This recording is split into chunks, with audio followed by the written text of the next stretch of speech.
तो बच्चों आज हम पढ़ेंगे Fourier series. Fourier series mathematics और फिजिक्स का बहुत ही इंपॉर्टेंट कॉन्सेप्ट है।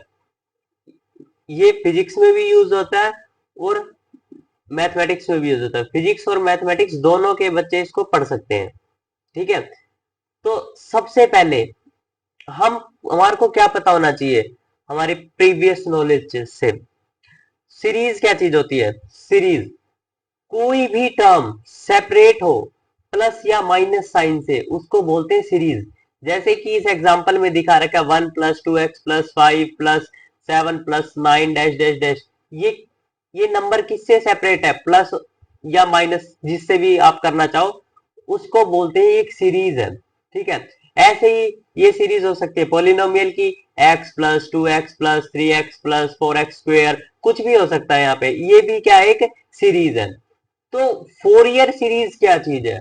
फोरियर सीरीज एक स्पेशल सीरीज है जो कि फोरियर के द्वारा दी गई थी। फोरियर ने बोला कि भैया उसकी सीरीज में सिर्फ और सिर्फ क्या है? साइन और कोसाइन की टर्म है। ये एक स्पेशल सीरीज होती है फोरियर सीरीज, जिसमें सिर्फ ईच और एवरी टर्म जो सीरीज की होती है वो होती है किसकी फॉर्म में? साइन और कोसाइन की फॉर्म में। तो ऐसी सीरीज को क्या बोलते हैं? Fourier series. तो अब इसमें हम देखो, जैसे कि बच्चों इसकी हर टर्म, जैसे cos 0x plus cos 1x plus cos 2x plus cos 3x plus dash dash dash dash cos nx, sine 0x plus sine 1x plus sine 2x plus sine 3x dash dash dash sine nx। तो देखो, कोस की term, कोस की term, कोस की term, कोस की सारी term है, कोस 1x 0x 3x 4x 5x 6x 7x nx तक। और साइन की भी एवरी टर्म है 0x 1x 2x 3x 4x nx तक। अब इन टर्म के साथ उनके कुछ कोफिशिएंट होंगे। कोस के कोफिशिएंट को स्टार्ट कर दिया a0 a1 a2 a3 a4 a5 an तक, और ऐसे ही साइन के को कर दिया b1 b2 b3 b4 b4 b6 b7। इसको बोलते हैं बच्चों फोरियर सीरीज। क्या बोलते हैं? फोरियर सीरीज, जिसमें हर एक टर्म कोस या साइन की टर्म में हो। अब देखो बच्चों, इसको मैं ऐसे भी तो लिख सकता हूं, f x is equal to, क्या लिख सकता हूं मैं? देखो ए नोट, देखो a0 कोस 0x क्या हो गया? 1। तो ये हो गया ए नोट। क्या हो गया? ये ए नोट प्लस, अब देखो कोस 1x कोस 2x कोस 3x कोस 5x कोस, इनका समीशन हो रहा है बच्चों, ध्यान से देखना। इसको मैं ऐसे भी लिख सकता हूं, n इज इक्वल टू 1 से, क्योंकि 1x से स्टार्ट हुआ है ना, n is equal to n तक क्या है? Cos nx। n की वैल्यू 0 1 2 0 नहीं आएगा इसमें। और a1 a2 a3 a3 a4 यहां क्या लिख दिया? an। n की वैल्यू 1 2 3 4 5 6 7 8 प्लस समीशन। अब इसमें देखना बच्चों, साइन 1x क्या, साइन 0x क्या होगा?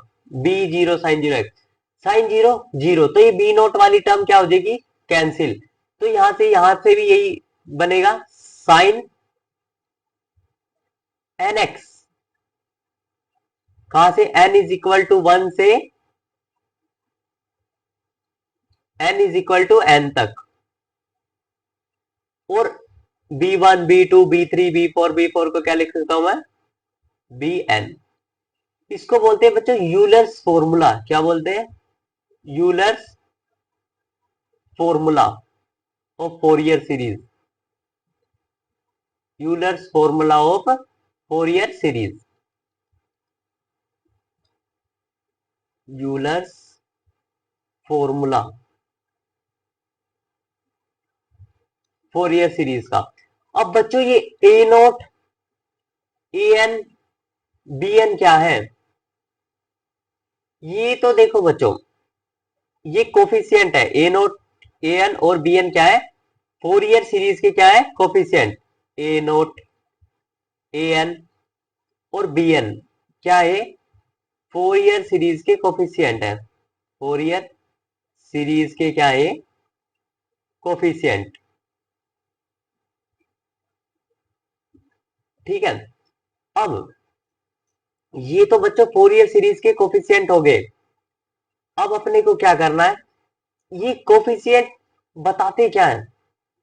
जैसे कि पहले सिंपल साइज का एक फॉर्मूला पढ़ लीजिए, ए नोट को कैसे निकालेंगे, बी नोट को कैसे निकालेंगे। ए नोट को निकालने का फॉर्मूला, ए नोट को निकालने का फॉर्मूला होता है 2/पाई इंटीग्रेशन ऑफ जो फंक्शन दिया हो उसका डीएक्स। लिमिट होगी यहाँ पे, लिमिट, लिमिट का कॉन्सेप्ट मैं आपको आगे बताऊंगा बच्चों। ए नोट को निकालने का फॉर्मूला ये हो गया, बी नोट को फॉर्मूले का, बी एन का 1/पाई इंटीग्रेशन एफ एक्स, बी में किसकी टर्म थी, साइन की, तो sine n x d x. ये बी नोट को बी एन को निकालने का फॉर्मूला है। ए एन को निकालने का formula 1/पाई integration f x cos n x d x. यहाँ पे लिमिट आएंगी, लिमिट में आपको आगे बताऊंगा लिमिट कैसे रखेंगे हम। इनको बोलते हैं coefficient of, coefficient of Fourier series. अब बच्चों फोरियर सीरीज के कोफिशिएंट बताते क्या है आपको, देखो जो ए नोट है, जो ए नोट है वो तो बताता है आपको एवरेज वैल्यू। क्या बताता है, ए नोट जो है वो तो बताता है एवरेज वैल्यू फोरियर सीरीज में क्या है, एवरेज वैल्यू ऑफ सीरीज। जो ए एन है वो बताता है बच्चों साइन कोस के हार्मोनिक्स, कोस के हार्मोनिक्स जो ओवरटोन्स है, कोस हार्मोनिक्स। और जो बी एन है वो साइन के हार्मोनिक्स बताता है बच्चों।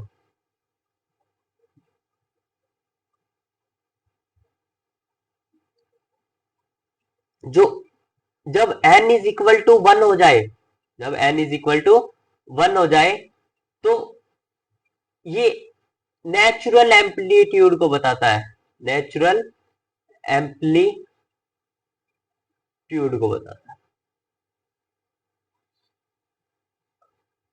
ये नेचुरल फ्रीक्वेंसी भी बोल सकते हैं, उस दौरान नेचुरल फ्रीक्वेंसी क्या होगी। ठीक है। और n इज इक्वल टू 2 से इंफिनिटी तक ये ओवरटोन्स होते हैं। क्या होते हैं, overtones. n is equal to 2 से इंफिनिटी तक ये क्या चीज होती, ये क्या होते हैं, ओवरटोन्स ऑफ हार्मोनिक्स। जो भी हार्मोनिक्स के ओवरटोन्स हैं वे होते हैं। ठीक है बच्चों।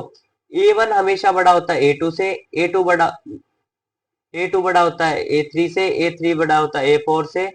ठीक है बच्चों। अब तो बच्चों अब क्या बता रहा हूं मैं, ये भाई हमने A N B N A note ये निकाल लिया, इसका फिजिक्स में क्या यूज है, फिजिक्स में इसका क्या यूज है, फोरियर सीरीज करती क्या है, पर फोरियर सीरीज की जरूरत क्यों पड़ी, वाहे वाहे हमें फोरियर सीरीज की नीड क्यों पड़ी, फोरियर सीरीज करती क्या है, हम क्या कर लेंगे ए नोट बी एन निकाल के, ये भी तो जानना जरूरी है। इसलिए फोरियर सीरीज क्या करती है, नॉन साइनोस्यूडल फंक्शन को, साइनोस्यूडल स्यूडल पीरियोडिक फंक्शन, पीरियोडिक फंक्शन में कन्वर्ट करती है, पीरियोडिक फंक्शन में कन्वर्ट करती है with the help of Fourier series. मतलब हम फोरियर सीरीज की मदद से नॉन साइनोसोइडल फंक्शन को साइनोसोइडल फंक्शन में कन्वर्ट करते हैं। इस अब बच्चों जैसे कि एक एग्जाम्पल के तौर पर समझ आने की कोशिश करूं आपको कि मान लो आपका दोस्त है, उसने गाना गाया, उसकी वेव कुछ ऐसी आई।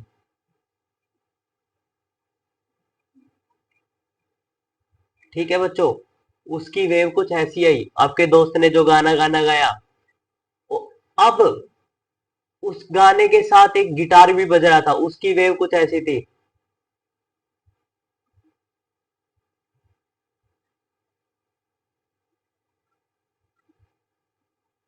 उसके पीछे एक प्लेबैक सिंगर भी था, उसकी उसकी साउंड की फ्रीक्वेंसी कुछ ऐसी थी।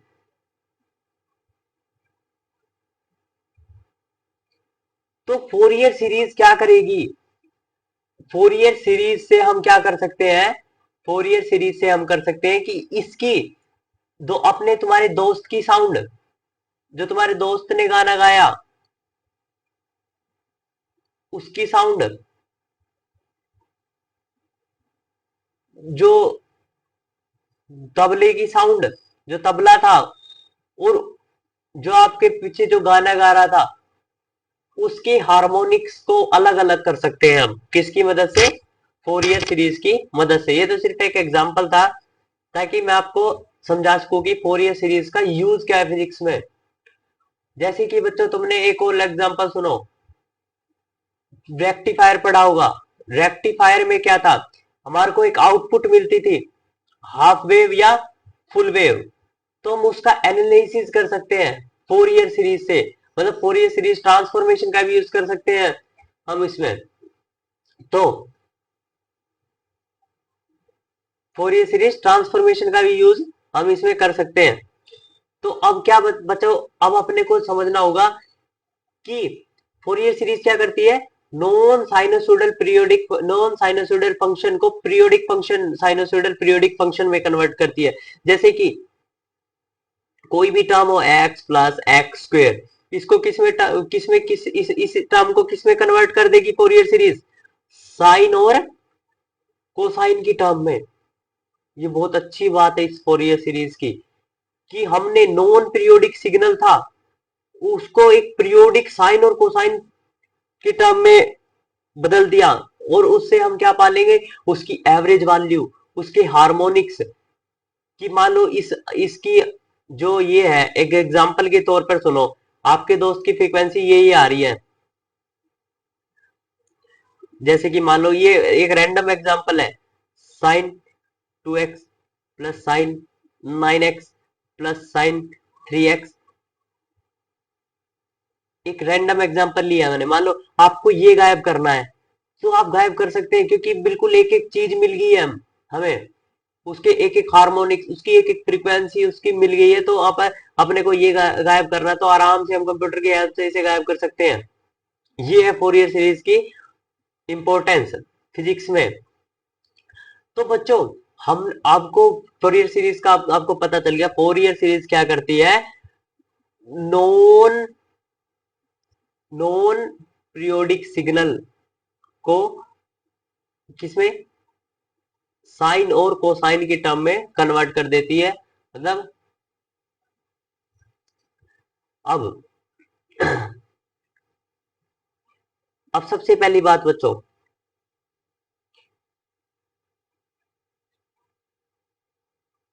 पीरियोडिक फंक्शन क्या चीज होती है?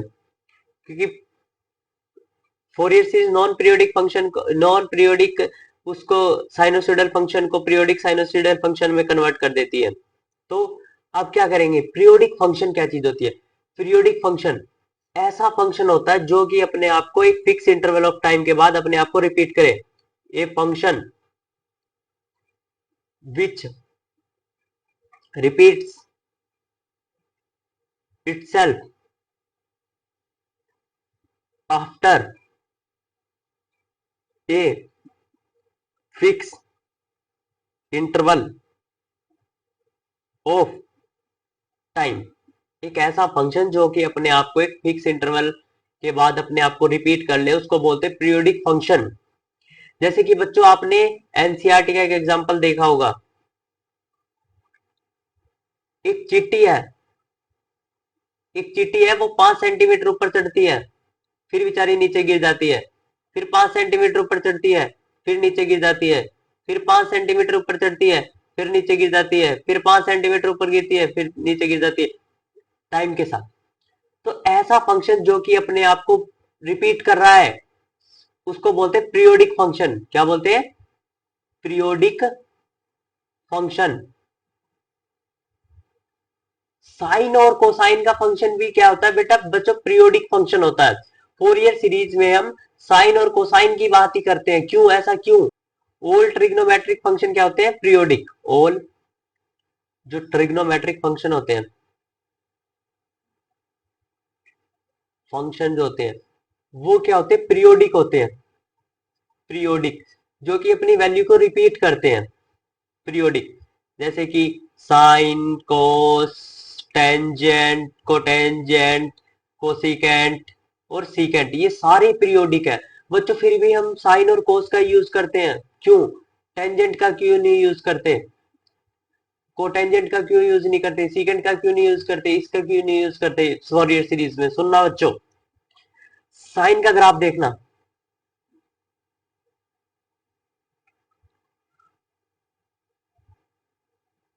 साइन का ग्राफ है बच्चों ये,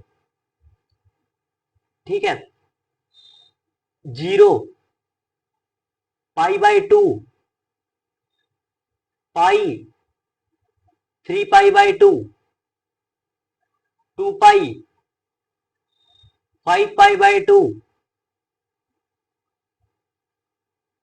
3π। देखो बच्चों, 2π इंटरवल के बाद, 2π इंटरवल के बाद सेम फिर से एक वेव आती है 2π के डिफरेंस में। तो 2π इसका क्या हो गया बच्चों? पीरियड। 2π के बाद ये अपने आप को, ये फंक्शन क्या रिपीट कर रहा है अपने आप को, इसलिए इसका पीरियड क्या हो गया? 2π। ठीक है। ऐसे ही कोस का देखो, कोस भी अपने आप को 2π के बाद ही रिपीट करता है। कोस भी अपने आप को 2π के इंटरवल के बाद ही रिपीट करता है। जैसे कि बच्चों देखो, कोस की मैक्सिमम वैल्यू किस पे होती है? 0 पे। मिनिमम π/2। ये भी देखो, 0 पे 1 मैक्सिमम, फिर π/2 पे मिनिमम, फिर पाई पे मैक्सिमम, फिर पाई पे 0 पे π/2, पाई, 3π/2, 2π। ये देखो बच्चों, एक फंक्शन फिर से अपने आप को रिपीट कर रहा है कितने इंटरवल के बाद? 2π के बाद। ये इसका क्या है? पीरियड। और बच्चों, इनकी वैल्यू कभी भी इंफिनिटी को बिलोंग नहीं करती, मतलब इनकी वैल्यू कभी भी इंफिनिटी नहीं होती, इसलिए ये अपनी पोजीशन पे ऐसे जंप करते हैं। देखो, ये पहले पॉजिटिव जाएगा, फिर नेगेटिव, फिर पॉजिटिव, फिर नेगेटिव, फिर पॉजिटिव, फिर नेगेटिव, फिर पॉजिटिव, फिर नेगेटिव। इसकी वजह से ये एसएचएम करते हैं। SHM, simple harmonic motion. इसी वजह से हम इसका यूज करते हैं फोरियर सीरीज में, क्योंकि फोरियर सीरीज एक सीरीज है, वो कभी भी इंफिनिटी सीरीज नहीं है, उसकी कुछ ना कुछ वैल्यू होती है। इसलिए हम फोरियर सीरीज में साइन और कोसाइन का इस्तेमाल करते हैं, क्योंकि साइन और कोसाइन की वैल्यू कभी भी इंफिनिटी नहीं होती, वो एक रेंज में होती है जी, या तो 1 से -1 के बीच तक की रेंज में होती है। इसीलिए हम साइन और कोसाइन का यूज करते हैं फोरियर सीरीज को बनाने। टेंजेंट, टेंजेंट का यूज क्यों नहीं करते? कोई बोल दे कि वही पेपर में बच्चा आ जाए tangent is a periodic function, but इसका यूज क्यों नहीं करते? क्योंकि टेंजेंट का ग्राफ देखना बच्चों, टेंजेंट का ग्राफ ऐसा आपने देखा होगा, 0, π/2, पाई, 3π/2, 2π, 5π/2, 3π। इसका ग्राफ देखो बच्चों, ऐसा होता है। π/2 पे वो इंफिनिटी को चला जाता है, देखो इंफिनिटी को टेंड कर रहा है, यहां से -π/2 इंफिनिटी को टेंड करने लग जाता है। फिर फिर ये पाई यहां से फिर इंफिनिटी को टेंड करने लग जाता है, ऐसे ही इसका ग्राफ आता है। तो बच्चों ये जो ग्राफ है वो इंफिनिटी को टेंड करने लग जाता है, इसी वजह से हम टेंजेंट का यूज नहीं करते किसमें, फोरियर सीरीज में। जैसे कि देखो देखो टेंजेंट में एसएचएम नहीं होता, क्योंकि इसकी वैल्यू इंफिनिटी को टेंड कर जाती है, तो इसमें इसमें एसएचएम नहीं होता। और इसकी वैल्यू इंफिनिटी को टेंड कर जाती है, टेंड्स टू इंफिनिटी, इसलिए इसका यूज नहीं करते एक सीरीज बनाने में हम। ठीक है बच्चों, अब मेरी बात सुनो, किसी भी साइन और कोसाइन टर्म का हम पीरियड कैसे निकाल सकते हैं। जैसे आपसे बोल दे साइन 2x का पीरियड बताओ, साइन 1x का, sign 3x, sign 4x, sign 5x, उसका एक फॉर्मूला होता है जो न्यू टाइम पीरियड निकालने का फॉर्मूला होता है। न्यू टाइम पीरियड निकालने का formula, original time period by में एन। एन क्या है यहाँ पे बताता हूं बच्चों। जैसे कि कोस 2x का बोल दिया आपको, न्यू टाइम पीरियड बताओ, तो ओरिजिनल टाइम पीरियड तो 2 पाई होता है, एन है यहाँ पे जो x के साथ है 2। कोस 3x का क्या हो गया, 2 पाई बाय में 3। ऐसे ही हम अब आपसे बोल दे कोस स्क्वेयर एक्स का बताओ भाई टाइम पीरियड क्या होगा। कोस स्क्वेयर एक्स का 1 प्लस कोस 2 थीटा बाय में 2। हम सिर्फ इसका टाइम पीरियड देखेंगे, क्या बनेगा 2 पाई बाय में 2, तो इसका टाइम पीरियड क्या गया पाई, क्या गया पाई। ऐसे कोई बोल दे साइन 3x का बताओ, तो क्या बताओगे 3x बाय में 3, तो इसका क्या बन गया, सॉरी 2 पाई बाय में, ओरिजिनल टाइम पीरियड तो इसका 2 है, तो 2 पाई बाय 3 इसका क्या बन गया टाइम पीरियड। और बच्चों और भी पूछ सकते हैं आपसे इसमें, जैसे कि आपसे कोई बोल दे कि इतने सारी टर्म है, कोस एक्स, कोस 2x प्लस कोस 9x प्लस साइन 2x, इनका टाइम पीरियड बताओ। सबसे पहले इसका क्या आएगा 2 पाई बाय में 2 प्लस इसका क्या आएगा 2 पाई बाय में 9 प्लस इसका क्या आएगा 2 पाई बाय में बताओ 2। अब यहां से 2 पाई 2 पाई 2 पाई तीनों में कॉमन है, तो इसका टाइम पीरियड क्या आ गया 2 पाई। कॉमन एलसीएम से भी इसका टाइम पीरियड बता सकते हैं। जैसे बच्चों साइन क्यूब एक्स का देखो, साइन क्यूब एक्स 3/4, इसका फॉर्मूला होता है बच्चों साइन क्यूब एक्स का 3/4 sine x minus 1/4 sign 3x, इसका टाइम पीरियड 2 पाई, इसका क्या हो गया 2 पाई बाय 3, इसमें कॉमन क्या है 2 पाई 2 पाई, तो इसका पूरा टाइम पीरियड क्या हो गया 2 पाई। ऐसे बच्चों हम टाइम पीरियड बता सकते हैं। ठीक है, तो अब बच्चों इसमें जो इंपॉर्टेंट चीजें हैं वो मैं आपको बताने जा रहा हूं। अब इंपॉर्टेंट चीज क्या है इसमें, इसमें कुछ जनरल फॉर्मूलाज है बच्चों, वो आपको याद करने पड़ेंगे फोरियर सीरीज में। यदि आपको ये फॉर्मूला जो मैंने आज इंट्रोडक्शन दिया है फोरियर सीरीज का, यदि आपको ये आ गया तो बच्चों प्रॉमिस है इसमें कभी भी फोरियर सीरीज में आप मार नहीं खाओगे। ठीक है, आज की वीडियो बहुत ही इंपॉर्टेंट है। देखो जैसे कि इसके कुछ रिजल्ट है, जैसे कि देखो ये है साइन की वेव, किसकी वेव है साइन की, साइन की वेव अपने आप को देखो 0 से 2 पाई इंटरवल में फिर से चेंज कर रही है ये।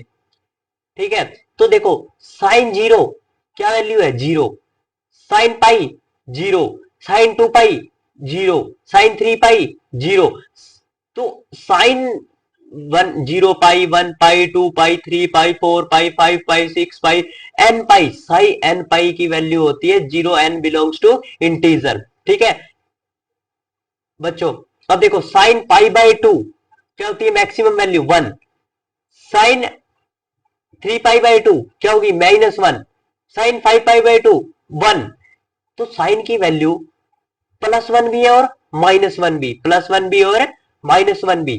+1 देखो बच्चों sine pi by 2, sine 5 pi by 2, sine 3 pi by 2, sine 7 pi by 2, ये क्या है, +1 भी है और -1 भी। So sine n pi by two क्या है, +1 भी और -1 भी है, ये जनरल हो गया। तो हम sine n pi by two को कैसे लिख सकते हैं बच्चों, देखना यहाँ पे साइन एन पाई मैंने क्या लिख दिया, साइन एन पाई तो 0 होगा, sine 0 1 0 pi 1 pi 2 pi 3 pi 4 pi, sine 2n into multiply pi भी कर दू फिर वो भी 0 ही होगा, ठीक है। अब देखना बच्चों, साइन n+1 पाई, यदि साइन n+1 पाई, साइन का कोई भी पाई के साथ इंटीग्रल हो वो वैल्यू 0 ही होगी, चाहे n-1 हो जाए चाहे n+1 हो जाए, वो क्या होगी 0 पाई के साथ जो भी। अब देखो sine n pi by two, n 2n+1 pi by two is equal to -1 की पावर n, ठीक है। Sine n pi by two की 1 प्लस वैल्यू या -1 वैल्यू, 2n+1 की वैल्यू -1 की पावर n। यदि n पॉजिटिव है तो यहाँ पे n की वैल्यू 1, नेगेटिव है तो n की वैल्यू नेगेटिव। ये बातें मैंने सिर्फ इस ग्राफ से कंक्लूड करी है बच्चों, ये बहुत ही इंपॉर्टेंट ग्राफ है। ऐसे ही कोस का ग्राफ है बच्चों, देखो कोस का ग्राफ, जैसे कोस की वैल्यू 0 पे क्या है मैक्सिमम 0, कोस 0 1, और मिनिमम का है पाई by to, 3 pi by to, 5 pi by to, ये सारी मिनिमम वैल्यू है। कोस n पाई बाई टू पे वैल्यू क्या है 0, इंपॉर्टेंट बात है ये। और कोस 0 पे मैक्सिमम, कोस पाई पे मैक्सिमम, कोस 2 पाई पे मैक्सिमम, कोस n पाई पे भी मैक्सिमम ही होगी, n पाई पे प्लस या माइनस। तो cos n pi is equal to होता है -1 की पावर n, और n बिलोंग्स टू किसी भी इंटीजर के। यहां से भी हमने बात कंक्लूजन लिख दिया ग्राफ को देखकर कि cos n pi is equal to -1 की पावर n। यदि कोस n की वैल्यू 0 हो जाए तो -1 की पावर 0 1, कोस पाई 1 पाई तो 1 की पावर 1 -1, 2 आ जाए तो स्क्वायर हो जाएगा 1। तो ऐसे ही कोस 2n पाई -1 की पावर 2n, जो इसके इंटीग्रल में लिखा हुआ है, जो इसके पाई के साथ लिखा हुआ है, जो पाई के साथ लिखा हुआ है वो पावर में चला जाएगा बच्चों। ये बहुत ही इंपॉर्टेंट रिजल्ट है, इस चैप्टर में पूरे चैप्टर में यूज होंगे, इस चैप्टर में ये फॉर्मूले भी यूज होंगे बच्चों।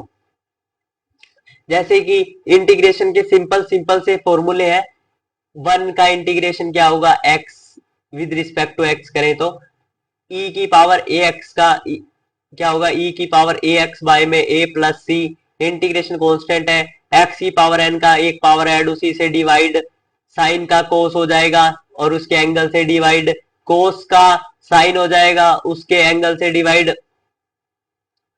साइन का माइनस कोस सॉरी, ठीक है। और ये दो इंपॉर्टेंट फॉर्मूले हैं बच्चों, ये मैंने ये इसलिए लिखवाए हैं बच्चों ताकि आप अपनी नोटबुक में आराम से स्टार्टिंग में ही लिख लो, ताकि ये अब आपको कोई बेसिक पढ़ने की जरूरत नहीं पड़ेगी फोरियर सीरीज में, आप सीधा आपका क्वेश्चन करेंगे और आपको बिल्कुल अच्छे से समझ आएगा यदि ये फॉर्मूले पढ़े होंगे तो पूरे फोरियर सीरीज के चैप्टर में। जैसे कि ये फॉर्मूला आपका बहुत इंपॉर्टेंट है, इंटीग्रेशन ऑफ ई की power a x sine b x is equal to e की पावर ए एक्स बाय में a x a square plus b square a sine b x minus b cos b x plus C.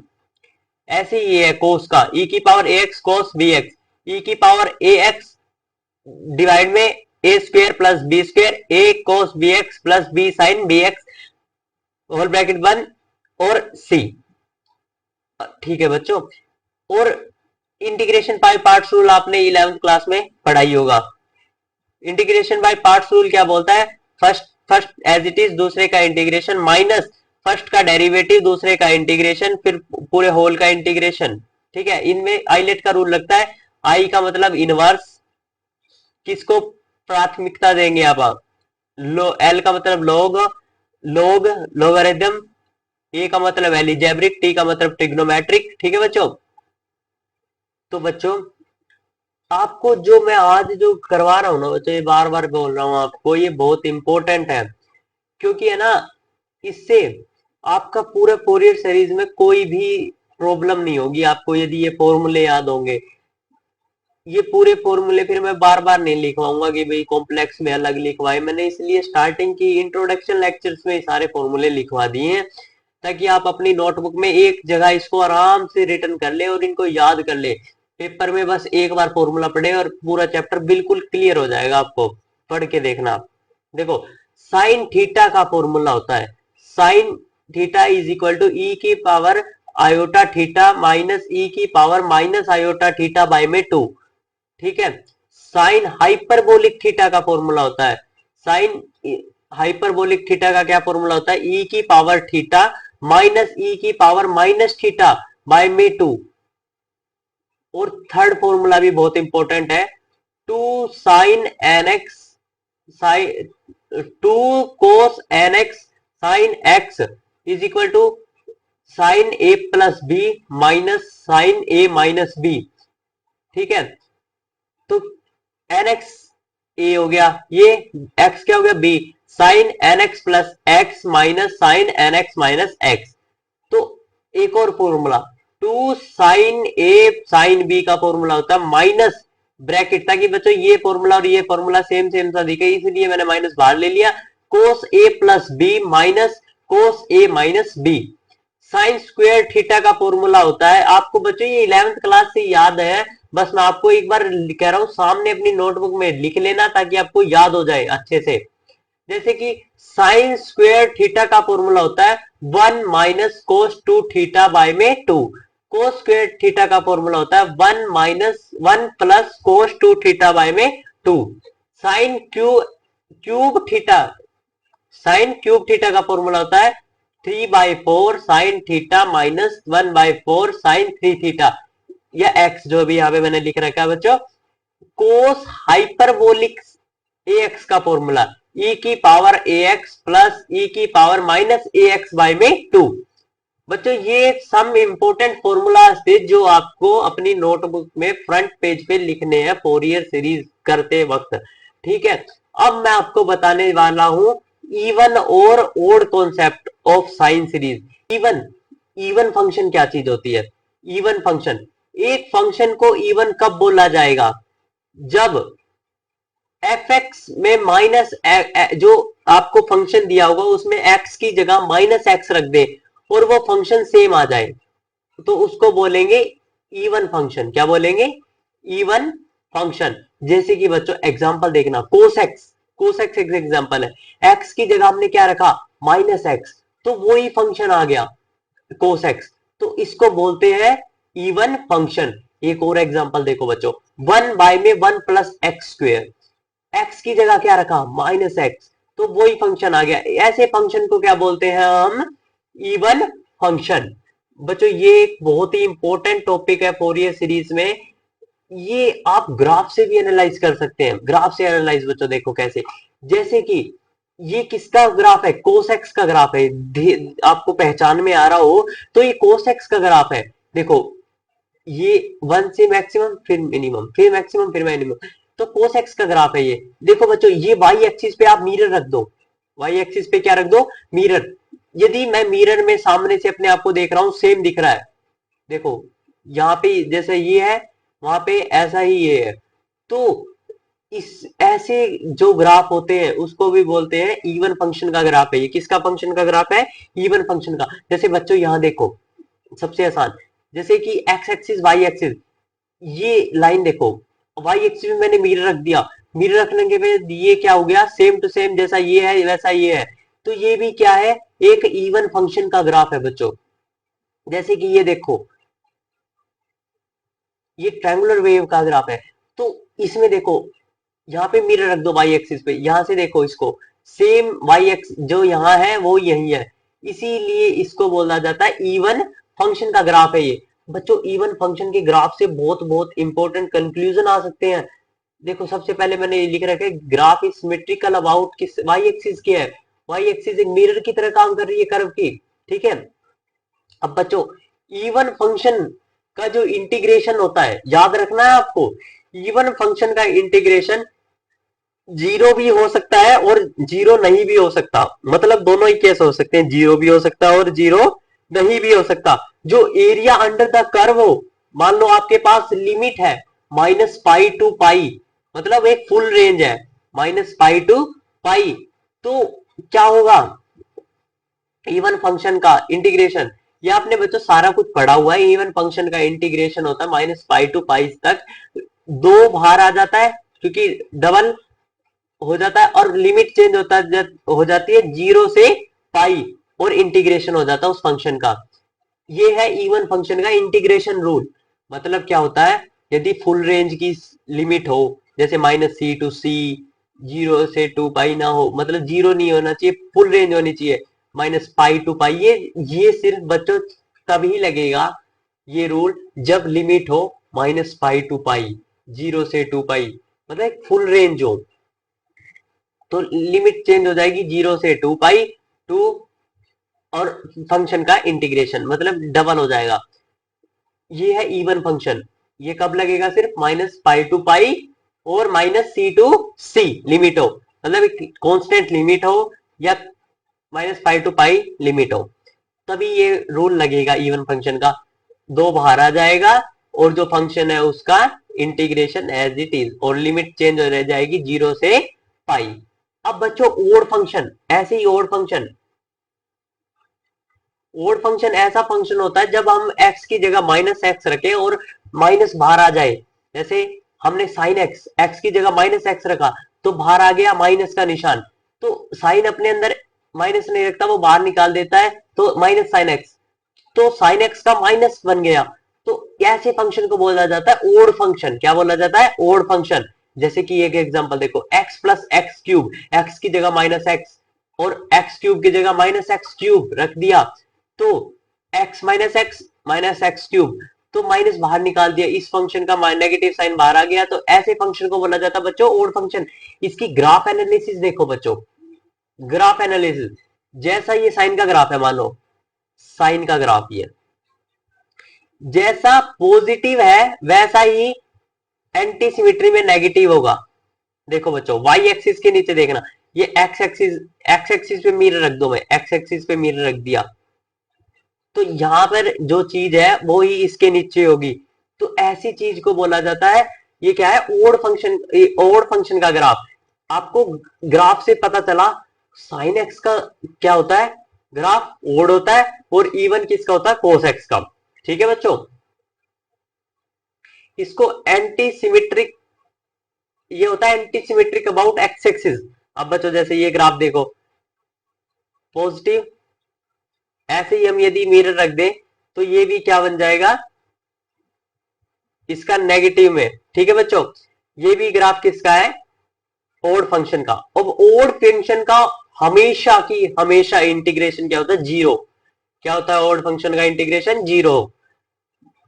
Full range series में जैसे -a to a, -pi to पाई, हमेशा क्या होगा, integration zero होगा, always zero होता है। इसलिए अब देखना बच्चों, इससे बहुत कॉन्सेप्ट निकलेंगे जो मैंने नोटवर्दी पॉइंट्स बना के लिखे हुए हैं। जैसे कि बच्चों इवन फंक्शन, जो मैंने आपको स्टार्टिंग में बताया, इवन फंक्शन का यदि हम इंटीग्रेशन करें -पाई to पाई, दो बाहर आ जाएगा और फंक्शन, इवन फंक्शन का इंटीग्रेशन एज इट इज, और लिमिट चेंज हो जाएगी 0 से a या 0 से पाई।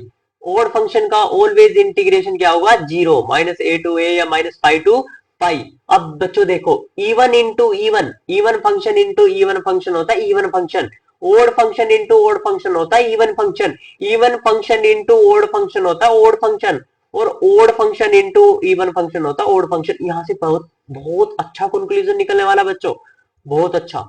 देखना, जैसे कि देखो बच्चों, ये ग्राफ है, ये देखो ग्राफ बच्चों, इवन फंक्शन का ग्राफ लग रहा है आपको, जैसा ये यहां पे है वैसा ही अपोजिट। बच्चों ये गलत ग्राफ बना हुआ है, ये ऐसा होना चाहिए था, यहां से स्टार्ट ऐसे। ठीक है, तो अब बच्चों देखना, ए नोट इवन फंक्शन, यदि आपको इवन फंक्शन हो, ए नोट जैसे एक्स वैल्यू दे रखी हो, इवन फंक्शन हो कोई, तो ए नोट की वैल्यू निकालनी है, तो वो जीरो हो भी सकता है और नहीं भी हो सकता। ए एन देखना बच्चों, even function into F x यदि इवन हो, और कोस एन एक्स डी एक्स होता है, कोस एन एक्स क्या होता है, इवन फंक्शन, तो इवन इंटू इवन, इवन, तो इवन फंक्शन का इंटीग्रेशन जीरो हो भी सकता है और नॉन जीरो। इवन इंटू, जैसे अब बी एन, तो इवन फंक्शन दे रखा है आपको, into sine x d x, तो ऑलवेज जीरो होगा, क्योंकि even function into odd function, odd function और ओड फंक्शन का ऑलवेज इंटीग्रेशन जीरो। यदि आपके पास कोई इवन फंक्शन हो, यदि आपके पास कोई even function non sinusoidal function हो तो उसमें सिर्फ हम क्या निकालते हैं, ए नोट और ए वन, ए एन। यदि आपके पास इवन फंक्शन हो तो उस फोरियर सीरीज में सिर्फ हम निकालते हैं ए नोट और ए एन, बी एन हमेशा उसमें 0 होता है। ठीक है बच्चों, तो बच्चों हम पढ़ेंगे अब ओड फंक्शन में फोरियर सीरीज में हम क्या करेंगे, जब यदि हमारे को ओड फंक्शन दे रखा हो, एफ एक्स क्या दे रखा हो, ओड दे रखा हो, तो बच्चों इसमें देखो ओड फंक्शन का ग्राफ ये होता है, मैंने आपको पहले भी बताया पिछली स्लाइड में। तो ए नोट कैसे निकालते हैं हम, ए नोट का यदि odd function f x dx होता है, एफ एक्स क्या है यहाँ पे ओड फंक्शन, ओड फंक्शन का ऑलवेज इंटीग्रेशन क्या होता है बच्चों, 0 होता है। ओड फंक्शन का ऑलवेज इंटीग्रेशन क्या होता है, 0। कब 0 होता है, जब लिमिट -पाई टू पाई हो। बच्चों मैं आपको ये बार बार बता रहा हूं, ये सिर्फ लगेगा तब ओड इवन वाला कॉन्सेप्ट इस फोरियर सीरीज में तब लगेगा जब रेंज फुल रेंज सीरीज हो, जैसे कि -पाई टू पाई, -सी टू सी, या कोई भी बोल सकते हो -L टू L। अब बच्चों ए एन निकालना होता है, ए एन का फॉर्मूला क्या होता है, two by t integration of -pi to pi f x cos n x d x is equal to 0। अब एफ एक्स क्या है यहाँ पे, ओड फंक्शन, एफ एक्स क्या है यहाँ पे, ओड फंक्शन। अब कोस क्या होता है, इवन फंक्शन, और odd function, odd into even क्या होगा बच्चों, odd, odd into even function क्या होगा, ओड फंक्शन। और ओड फंक्शन का ऑलवेज इंटीग्रेशन होता है बच्चों 0। तो यहाँ पे ए नोट भी 0 होगा और ए एन भी 0 होगा, परंतु बच्चों बी एन देखो 2 पाई/टी into -pi to pi odd function dot sine x. Sine x क्या है बच्चों यहाँ पे, odd function, odd into odd function होता है इवन फंक्शन। इवन फंक्शन का इंटीग्रेशन 0 हो भी सकता है और नहीं भी हो सकता। तो यदि अपने को कोई ओड फंक्शन दे रखा हो तो बच्चों सिर्फ हम वहां पर निकालते हैं बी एन। बी एन मतलब बच्चों यहाँ पे सिर्फ साइन के हार्मोनिक्स निकलते हैं बच्चों। ओड फंक्शन के केस में बच्चों सिर्फ और सिर्फ साइन के हार्मोनिक्स निकलते हैं, और इवन फंक्शन के केस में बच्चों हम ए नोट और ए एन को निकालते हैं। तो ये बच्चों फोरियर सीरीज में यदि अपने को ओड इवन चेक करना आ गया, मान लो कोई फंक्शन दे दिया अपने को एक्स स्क्वायर, तो यदि अपने को इसकी फोरियर सीरीज बनानी है तो आप इसमें ओड इवन चेक करेंगे, और सबसे खास बात बच्चों ये ध्यान रखेंगे कि लिमिट होनी चाहिए -पाई टू पाई या -L टू L, तभी हम ये कॉन्सेप्ट यूज करेंगे। इससे बच्चों ओड इवन फंक्शन चेक करने से अपनों को बहुत सी इंटीग्रेशन से बच सकते हैं हम, जैसे अब मैंने ये बच्चों पूरा इंट्रोडक्शन दे दिया है फोरियर सीरीज का।